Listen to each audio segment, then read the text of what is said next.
شاگرد از استادش پرسید: چی کار کنم که خداوند از من راضی باشد و راهش چیست؟ استاد گفت: برای پاسخ سؤالت اول به قبرستان برو و به مردگان توهین و ناسزا گوی.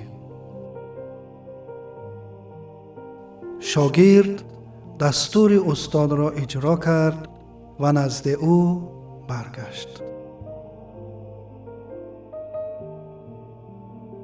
استاد گفت: جوابی دادند؟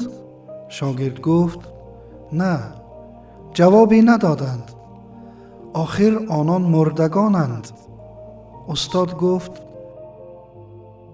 پس بار دیگر به آنجا برو و آنان را ستایش کن.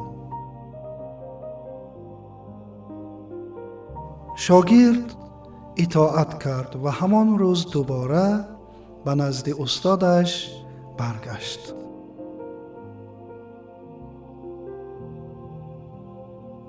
استادش پرسید: آیا این دفعه مردگان پاسخ دادند؟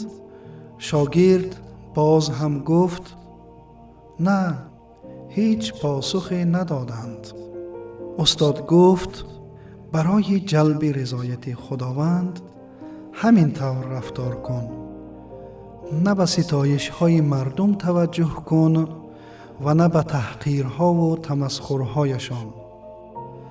تنها در این حال است که می توانی راه خودت را بروی و به مقصود برسی.